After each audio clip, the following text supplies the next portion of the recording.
Hi, and welcome to Alaskan in the Philippines, currently in Thailand.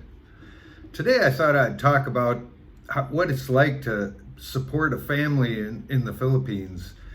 And just for those of you that know, when you get a girlfriend, and find a girlfriend, oftentimes she's going to be in the poverty situation. Not poverty, but maybe, but it's probably not doing well. And the whole family in the Philippines, it's very common for them to all work together and all pitch in, and the men, the boys, and the women all work together, and they pool their money and they feed the family and take care of the bills as best they can.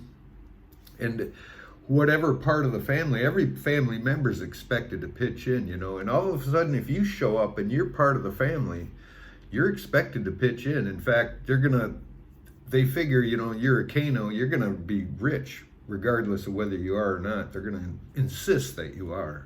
And if you ain't gonna convince them you're not. So just forget that idea. So anytime anything comes up that needs a little extra money thrown at it, they're gonna come to you every time. Let it be known for sure, unless you get into a situation where your family's well off, and maybe they don't. That I've never seen it really, but it could happen. There's people that are well off that don't need anything from you. But oftentimes, especially if you're in kind of an age gap situation, like a lot of these foreigners are in the Philippines, they're older men with a younger Filipina, and that's kind of the reason the Filipinos, part of the reason they've probably 80-90% of the reason they're with you is because you can help support the family, and that's them bringing home support by bringing you home, too. You're the prize, so to speak. And like I said, every bill that's extraordinary, they might not ask you for day-to-day food items and stuff, but although they will on occasion, if they run low on rice or something, they'll ask you to buy the bag of rice or something. And actually, you may even find the neighbors doing that too, coming over if they know there's a Kano living next door and they're out of rice, or low on food. They'll come and ask. It's kind of a common occurrence there. The community helps each other, so it's kind of expected, and they might need it themselves someday too back. So it's going to be expected of you. And they're going to come up with a lot of reasons, it's going to be like birthday cakes. The Philippines are crazy. If you get a Filipino, the first thing you should do is buy her a easy bake oven and a sack of flour and and a sack of sugar and some cocoa and powdered sugar, so she could make cakes, because they celebrate everything with a cake over there. Well, we do too, weddings and birthdays, but they take it to a whole new level.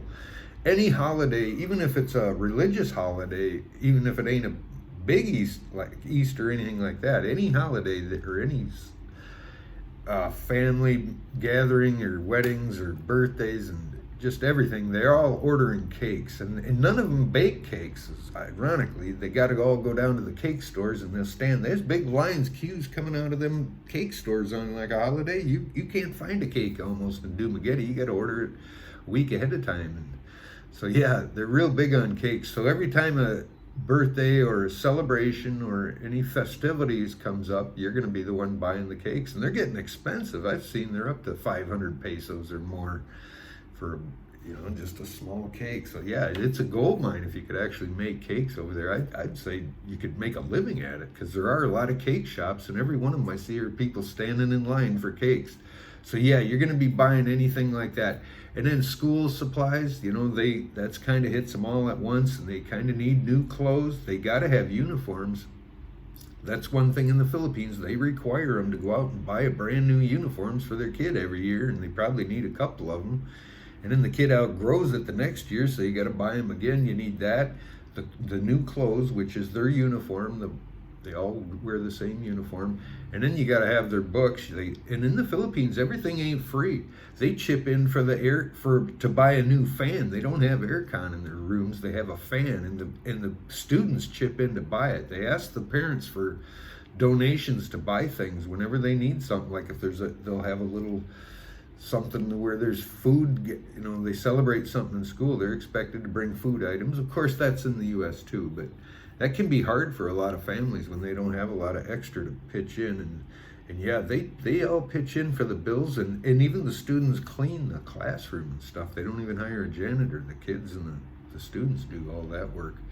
So yeah, and that's one thing. You're going to be all the school supplies, and then any bills that come in. You're kind of, if it's, especially if the motorbike needs repairs or something, or they need a motorbike or something to get around, you're going to be paying that. Hopefully they're going to have a motorbike already, but a lot of them will be broke down, or you won't have one, and you're going to have to find some way to get around. And that'll be one of them, and that'll be one they'll come to you for, anything that's broken like that. And then any medical too, anyone along the lines of anything, buddy gets hurt or dengue fever. Lucky for you, the medical is pretty cheap there, but still it ain't cheap when you have a serious motorbike accident, and they'll come to you from the second cousin. They'll come to you and say, oh, hey, relatives, you got this Kano here, and we're stuck. We can't pay this hospital bill. And then they're going to look at you. Well, what are you going to do? Or if it's even worse yet, what if it's grandma is sick in the hospital and she's dying, she's 89 and she's gonna die, and all of a sudden they want to throw a bunch of money to try to save her or something, and there's gonna be bills and funeral bills even after that, and what are you gonna do? You can't just let grandma die. They're gonna put you in a situation where it could be very uncomfortable for you. That's what I'm getting at here. All these bills, especially if you're just on a Social Security, a lot of you guys that are coming over here, including me, we're not coming over here rich. We're coming over here because it's cheaper to live, we think, but it kind of don't end up that way if you get caught up into a situation where the family's making demands for you. Starts out slowly, you helped them, and then they're slowly working you to, and it ain't and I'm not saying it's all a scam, although they could be too, but it's also just the responsibility of you being the breadwinner, because they know you got the money and they don't. So it's automatically, the burden is put onto you. If you were a Filipino brother-in-law, it would be the same. They would expect the rich Filipino brother-in-law to carry the family through. In fact, even during the wedding vows in the Philippines, it does say, it asks the husband, do you promise to support the family, the mother and the father, till death do them part, I guess? And you have to say yeah. So yeah, you are literally on record saying you're going to support the family if you marry a Filipino in a church. That is one of the vows. You're supposed to take care of the family, and as they age, their folks are going to be there. If you've got a big age gap going anyway, your parents are probably your age, so they're going to be, or they're going to be gone, and you're going to have to help that situation too when they run into medical problems about the same time you're running into medical problems. So this could get very uncomfortable or just unaffordable for you, and you can't do it. And it's hard to lose face or tell them no, and they're not going to take it easily either. If you've been saying yeah, and then the time you have to say no because you can't afford it and you don't have it, and there might be some hard feelings because deep down they think you got it and you're just being stingy and you won't do it because you don't like that so and so or something, and in true fashion, you don't have it, and you're giving up your own savings. You're going to drain your own savings, and it's going to be the detriment of your own self. And then in the end, the relationship might not even work out, and there you are out in the cold with nothing, and they've milked your, or you've done it. They didn't do it. You did it. You allowed it to happen to you. And so it's your fault. And it can be very persuasive, and they can really put you on the spot. And that's just it. You're the only one with money. Who else is there to put on the spot? So you're kind of just, by being there, you're the target where you're going to have to spend the money on anything that comes up. And just keep that in mind, that it's, once you get entwined in that situation where you're living in a barangay and you're supporting the family and the cousins and the extended family included, they'll be by. You trust me, the brothers and the cousins, they'll be off. They'll be coming by for this and that. And you're going to be kind of expected to support it, and there might be hard feelings if you don't, and they might take offense to that, and it'd be hard to forgive them. Or you could make them lose face by denying them right in front of a bunch of people and make them feel bad or something, which would hurt their feelings, and that wouldn't lose face, and they'd hate you forever for that. So, Or you give them money or make a loan, and if you do give them money, consider it given. Don't even try to make a loan, because they're never going to pay you back. Very, very seldom will they pay you back. And if you start asking for it back, they're going to take offense to it, and then you know how that works with friends. It's not just in the Philippines; it's everywhere. When you loan friends money, you have no money and no friend. That's the truth of it, you know. And that's more so, or the same in the Philippines, exactly. You know, you really can't go asking people with no money to pay back money that you gave them, and you shouldn't have gave it to them if you expected it back and they can't pay it back. You know, you got to write it off. You really do. Everything you're giving them, you're giving up. It's not going to come back to you as a loan. It may come back to you in other ways, you know. If you play it right and find the right person, it might be a well worth it working deal for you. If you got a lot of money and you got no one to be with and somebody's taking care of you, it's a good deal to take care of them, you know, and their family. Make her happy if it works. If they're not taking over advantage, you know, when something comes up where they need a big item bought, you know, a new washing machine or something, or, you know, the bike is truly broke down, and you can help them fix it and get it going and get them all to work and school again, you know, that's a good thing. And most people enjoy helping, you know, I do. I enjoy giving and being able to help people that really truly need it. But you got to know when to draw the line and not to get taken advantage of, because they kind of push it a little further and further every time to just see how much you're going to give, you know.